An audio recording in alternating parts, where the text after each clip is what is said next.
En este caso, Eduardo Tognoli, diputado nacional por Santa Fe, presentó un proyecto en el Congreso donde pretende que una comisión, la Comisión de Defensa Nacional, legisle una vez cada periodo legislativo en la Antártida, un poco para cuidar la soberanía, para darle importancia a todo ello. Vamos a meternos en este mundo interesante. Lo voy a saludar. Diputado, buenas tardes. Martín Esperati, Cristian Riom, aquí en Un Día Perfecto en Sol Play. ¿Cómo le va? ¿Cómo anda? ¿Qué tal? ¿Cómo andan? Buenas tardes a la audiencia. Bueno, gracias por estar allí. Qué importante todo esto, y hablando de importancias, ¿qué implica que su proyecto pudiese avanzar y se dé esta posibilidad allí en las comisiones, una sesión en la Antártida para trabajar al respecto? Cuéntele a la audiencia, Tognoli. Bueno, en realidad este es uno de entre varios proyectos. Otro que estamos promoviendo también plantea la posibilidad de crear una comisión de asuntos antárticos que tienen un horizonte determinado, en el 2048, que puede parecer mucho para nuestra vida cotidiana, pero para la vida de un país es muy poco tiempo, que falta para el 2048, se vuelve a discutir o termina la vigencia del Tratado Antártico que se firmó en el año 1959, después de muchas disputas, de reclamos de soberanía sobre el continente blanco, disputas que no es muy sabido, pero incluso en la Segunda Guerra Mundial llevó a que ingleses, alemanes, rusos, argentinos, chilenos tuvieran enfrentamientos en el mismo continente blanco, ¿no? Enfrentamientos armados. Frente a ese escenario, en 1959 se establece el Tratado Antártico que congela toda, valga la redundancia, sí. ¿No? Ya que hablamos de Antártida, congela todos esos reclamos y no innova, y plantea un no innovar hasta la fecha a la que hacía referencia, el 2048.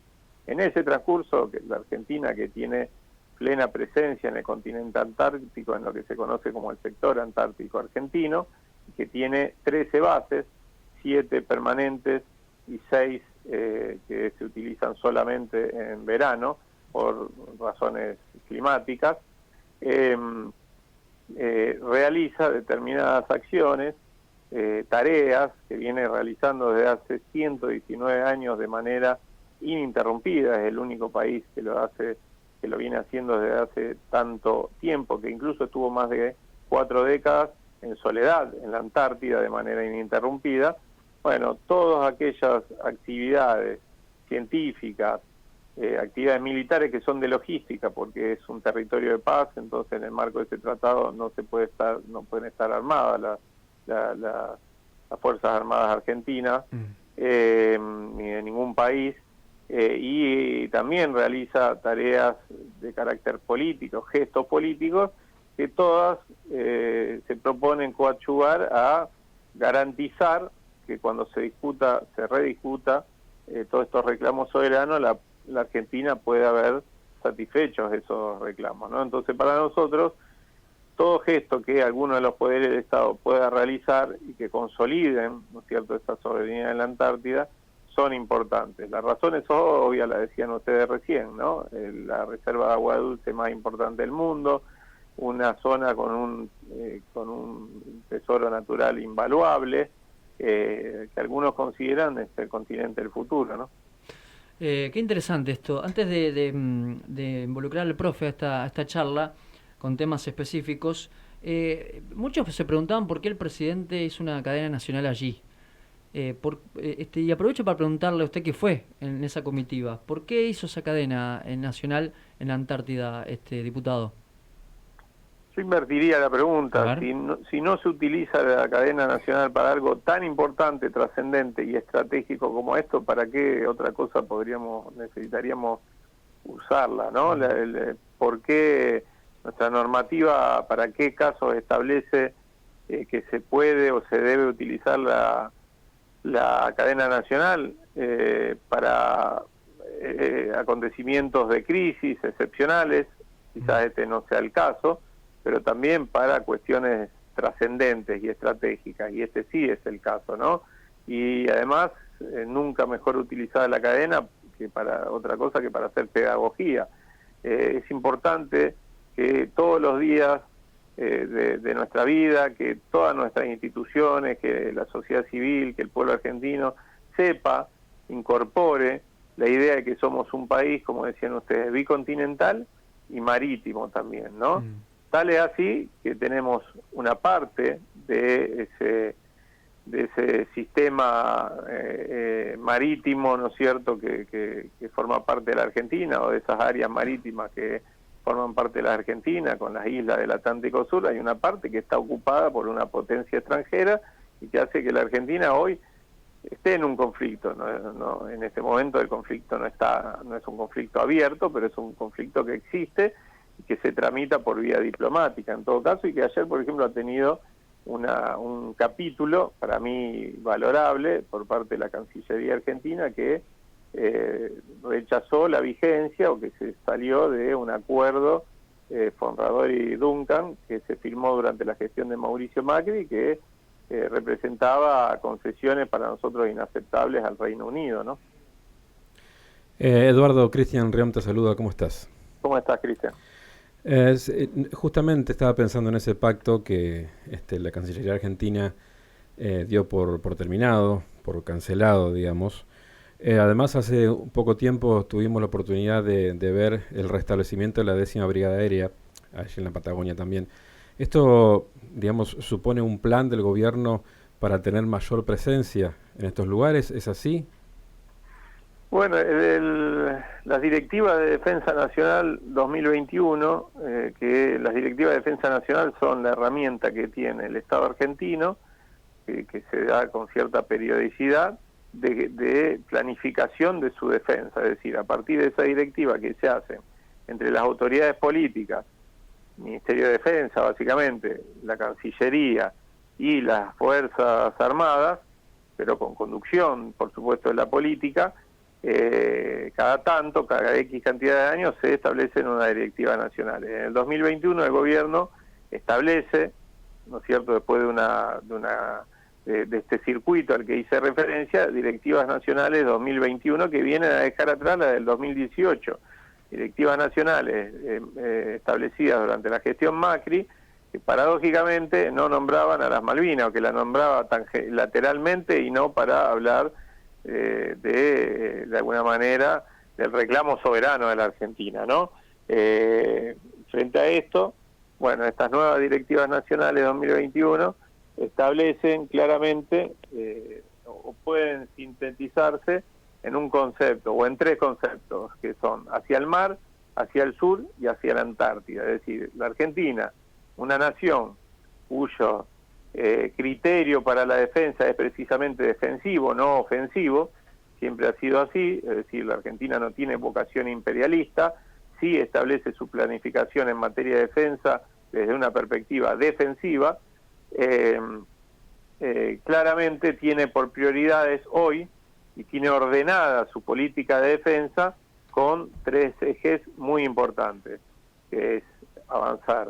Avanzar, cuando uno dice avanzar, es hacer efectiva, ¿no es cierto?, la soberanía, ocupar efectivamente en todo lo que se pueda en nuestro sur, nuestro mar y nuestra Antártida. Y en ese sentido, y siendo consecuente con esto, se llevan adelante toda esa política a la que hacíamos referencia, en particular en la Antártida, y como parte también de las políticas de relaciones exteriores, pero también la científica tecnológica, la educativa, etcétera, se están construyendo 3 laboratorios científicos para seguir con las investigaciones. Se están desarrollando o reconstruyendo la base Petrel, que había sido incendiada en el 79 y nunca reconstruida, y se llevan adelante actos como este que se hizo el 22 del mes pasado, ¿no? ¿Qué opinión tenés respecto de, y hablando de los recursos estratégicos de la Argentina, lo que está pasando con el boom del litio? Porque sabemos que es un recurso que tiene un futuro enorme a través de dejar de lado paulatinamente los hidrocarburos y demás, y sabiendo que Argentina es el segundo yacimiento más importante del mundo de litio. Pensando en el modelo de Bolivia, que nacionalizó el recurso, ahora López Obrador en México también. ¿Hacia dónde vamos en Argentina con este tema? Yo creo que deberíamos ir un camino similar. Por supuesto no quiero caer en el consignismo y creo que hay algunas dificultades que tienen que ver con algo que para mí es un cepo terrible para la Argentina, que es la Constitución de 1994, ¿no? Que de alguna manera con la decisión de otorgarle a las provincias la propiedad de los recursos naturales, realmente ha generado una trampa para el desarrollo nacional, ¿no? Para nosotros, bueno, por supuesto esto debiera revisarse, la única forma de revisarse es con una reforma constitucional, pero sí hay que buscar alternativas que permitan restablecer, ¿no es cierto?, la planificación, la posibilidad de planificación nacional en esta materia, precisamente por esto, porque si no pasa lo que pasa con otras explotaciones de recursos naturales, en la que la decisión última sobre la forma que se va a gestionar, sobre los dividendos que le va a dejar al país, o en ese caso una provincia, etcétera, se toma en provincia con un número muy pequeño de habitantes, con grandes necesidades, que lamentablemente terminan tomando decisiones que de alguna manera pueden hipotecar grandes posibilidades para la Argentina, ¿no? Y para esas provincias también. Ahora, diputado, este es un tema central sobre el cual el mundo discute, sobre los recursos naturales, tal como lo decía Cristian Riom, cómo está trabajando Bolivia. En estos últimos días se conoció la decisión de México. ¿Usted cree que la política toda en su conjunto, oficialismo, oposición, van en el mismo sentido? Sobre este tema en particular. No. Está claro que no, ni en la oposición, ni quizá en una gran parte del oficialismo, ¿no? A ver. Yo creo que la realidad nos va a llevar en algún momento a tener que discutirlo. Miren, no lo decimos nosotros. La otra vez escuché a la titular del Comando Sur de los Estados Unidos diciendo que estaba preocupada por la presencia china o los negocios de China en la Argentina, básicamente porque la Argentina formaba parte del Triángulo del Litio, ¿no?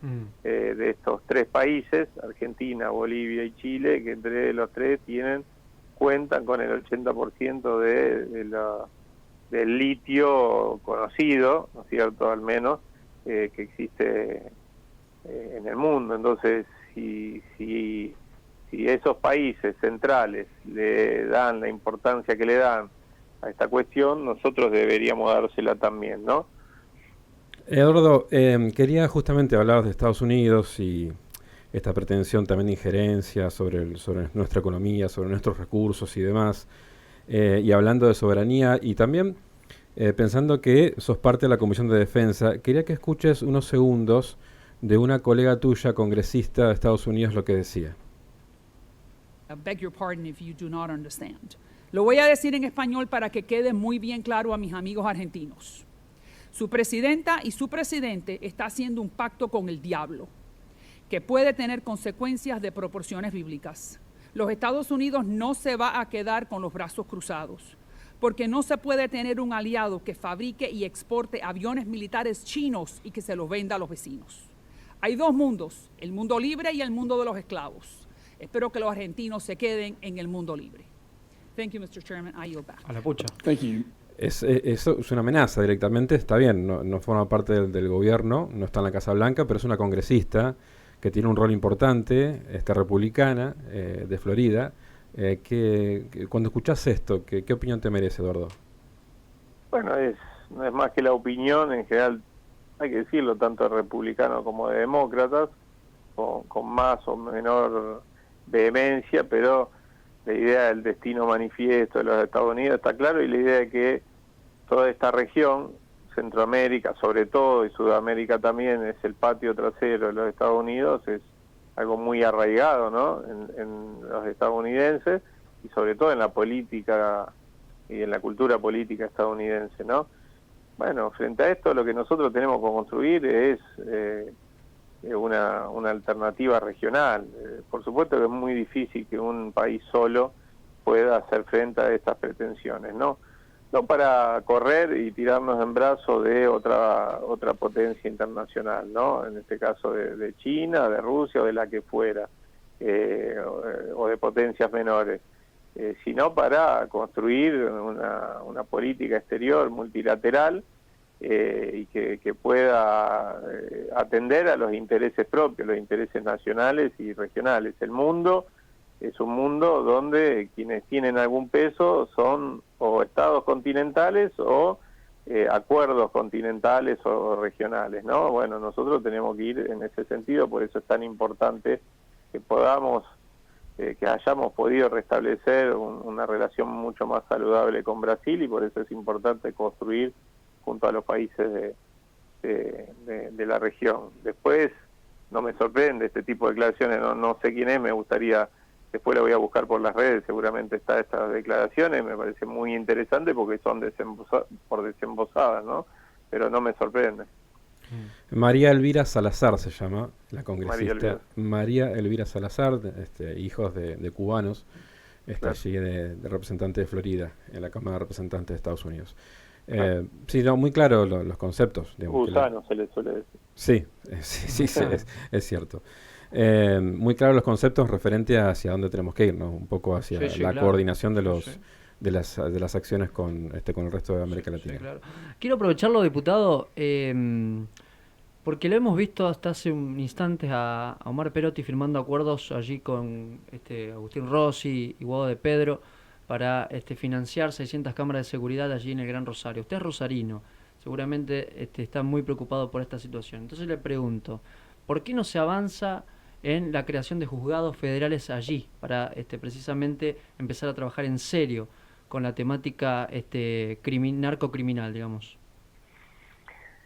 Bueno, hay una deuda enorme en ese sentido de la institucionalidad a nivel nacional. La justicia federal, hace 40 años, por ejemplo, que no se crea una fiscalía. Más importante que juzgados, yo creo que es la creación de fiscalías de cara a la puesta en marcha del sistema acusatorio en la provincia de Santa Fe, y que requiere la mayor de las atenciones, ¿no? Hace 40 años no se crea una fiscalía y el delito federal en particular, el delito en general, ha mutado y ha crecido de manera exponencial, por lo tanto es importante.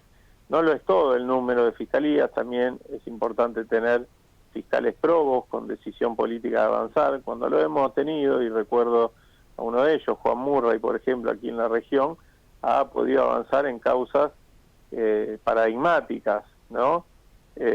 Y ha logrado grandes éxitos, pero lamentablemente en ese momento desde la política y desde las autoridades políticas provinciales se lo boicoteó e incluso se operó para poder sacarlo de la escena. Y digo esto y me hago cargo porque lo dijimos en su momento. Entonces es importante tener más juzgados, es importante, mucho más importante tener más fiscalías, claro está, pero mucho más importante de esto es poder apuntalar, fortalecer desde la Procunar, por ejemplo, que es el organismo a nivel nacional que se encarga de coordinar esto, a los hombres y mujeres que realmente tienen la decisión de ir a fondo con algo que no siempre encuentra esa decisión ni en las fuerzas de seguridad, ni en la justicia, ni en la política, que es, bueno, el delito complejo, ¿no? Que no es todo narcotráfico, también hay que decirlo, muchas veces este es un recurso que se utiliza por autoridades locales para buscar responsabilidades exclusivas en el Estado federal,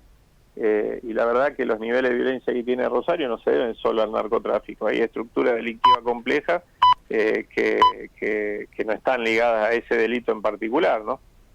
El ministro de Seguridad de la Nación dijo que la batalla está perdida con con el narcotráfico. ¿Qué piensa usted, diputado? Me parece que no fue una declaración afortunada, me parece que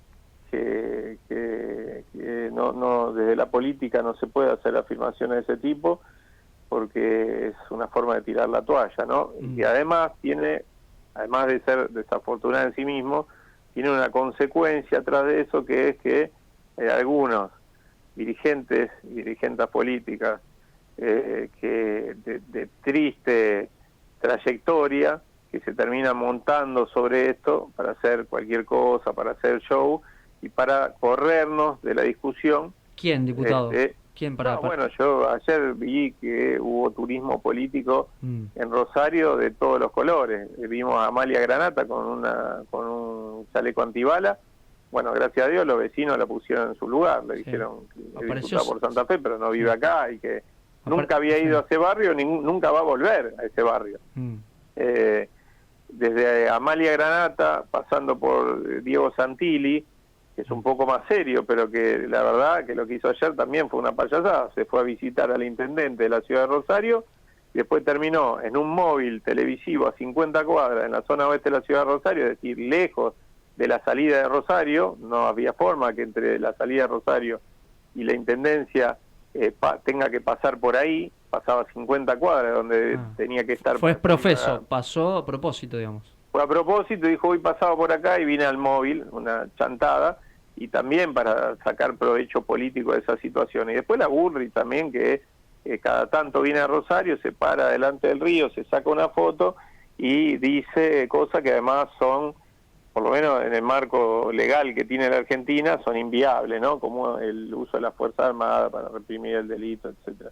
Digo, todo esto también se lo termina habilitando cuando se hace declaraciones de estas características. Lejos de hacer este tipo de declaraciones, lo que tienen que hacer los funcionarios, sean nacionales, provinciales, municipales, cada uno de ellos y los legisladores también, trabajar en lo que nos corresponde. A nosotros legislar, a los funcionarios federales controlar y conducir las fuerzas de seguridad federales, a los provinciales hacer lo mismo con las fuerzas provinciales, algo de lo que no se habla mucho, y la necesidad de una reforma policial que realmente haga que los 23.000 agentes que tenemos tenga algún sentido tenerlos y que trabajen en un sentido positivo, pues se reclama mucho más fuerzas federales y pasar de 3.600 a 4.500 o a 5.000, pero no se dice que tenemos 23.000 agentes de la policía de la provincia de Santa Fe y que de alguna manera algo está pasando con eso, ¿no? Bueno, cada uno tiene que atender su juego y sus responsabilidades, y los gobiernos municipales, como en el caso de Rosario, tener una activa política social y de servicios y de un montón de otras cosas en cada uno de los barrios que se convierten en caldo de cultivo para este tipo de estructuras delictivas complejas, para que haya alternativas de vida distintas para los jóvenes de esos barrios, ¿no? Eduardo Toñoli, diputado nacional por Santa Fe. Toñoli, por último, ¿usted va a presentarse como precandidato a gobernador por Santa Fe? Bueno, como precandidato, ya de alguna manera faltaría formalizarlo al momento de cierre de lista. Esa es nuestra idea. Venimos caminando la provincia hace muchos años. Lo que estamos haciendo es ni más ni menos de intentar convertir ese discurrir, ese caminar y ese trabajo cotidiano con instituciones, con vecinos, vecinas de la provincia de Santa Fe, convertirlo en una propuesta concreta junto a otros sectores, siempre por supuesto dentro del peronismo, de sus aliados, del Frente de Todos, del gran frente que pueda generar el peronismo, no solo con sí mismo, es decir, con distintos sectores del peronismo, sino con un espacio más amplio que creemos debe convocarse. Ayúdeme a armar el mapa mental de una posible paso, una potencial paso. Iría usted, Eduardo Toñoli, Marcos Clery, el señor Leandro Busato y del espacio de Omar Perotti, que todavía vamos a ver si es Mirabella, no sabemos cómo va a estar el binomio allí. ¿Es así, Toñoli?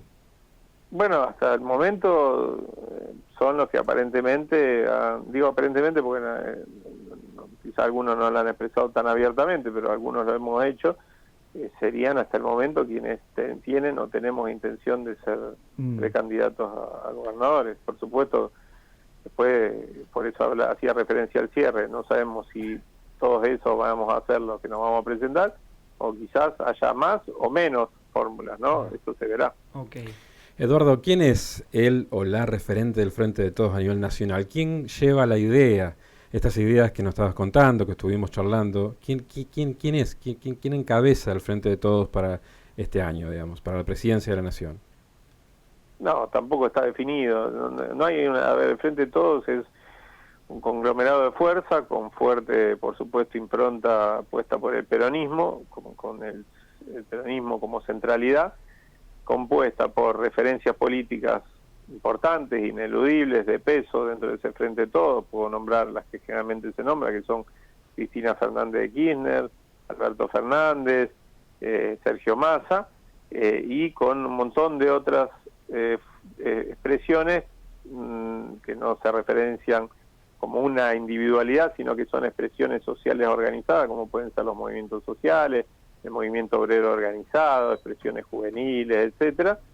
Y de ese juego seguramente saldrán los candidatos. Yo a esta altura creo que van a ser los candidatos y candidatas, y creo que no hay que desaprovechar las PASO como herramienta para ordenar la oferta electoral, como se ha hecho en otros momentos en el peronismo. Lamentablemente el peronismo fue quien ha impulsado tanto a nivel provincial como nacional las PASO, y no siempre las ha utilizado inteligentemente. ¿Y usted a quién apoyaría, Toñoli? ¿Al presidente? Yo no hablo por mí solo, ¿no? Soy parte de un espacio que es el Movimiento Evita, que no tiene aún una definición, o sí tiene una definición, que es que vamos a apoyar a la compañera o compañero que tenga mayores posibilidades de ganar. Puede sonar pragmático, pero realmente para nosotros, y nos lo marca lo que pasó en la Argentina a partir del 22 de noviembre del 2015, que es el día en que Mauricio Macri le gana el balotaje a Daniel Scioli. Ese fue el punto de partida del proceso que se vivió después, y en ese momento la Argentina empezó a endeudarse con el Fondo Monetario Internacional, en el momento que el peronismo perdió.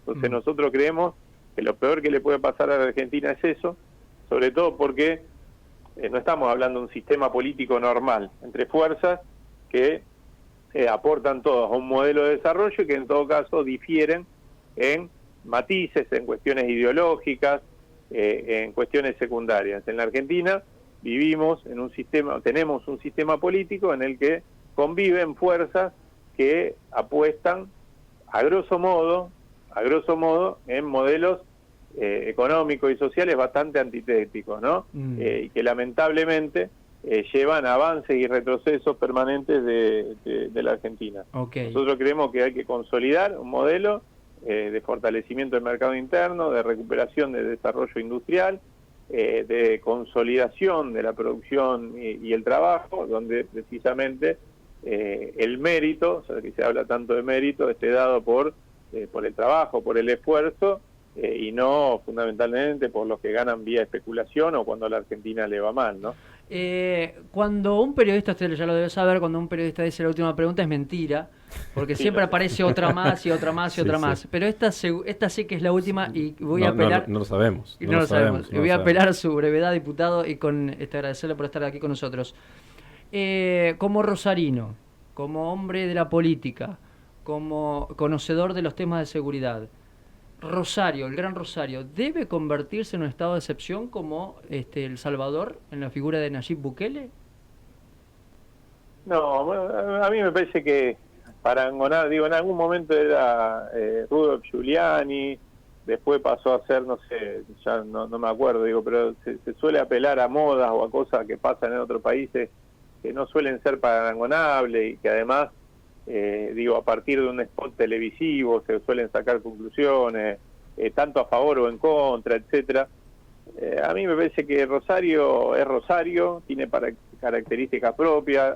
Yo, he sido durante muchos años, o no tanto, pero en un periodo diputado provincial y varios años concejal, 6 años concejal en la ciudad de Rosario, diputado provincial de la provincia de Santa Fe.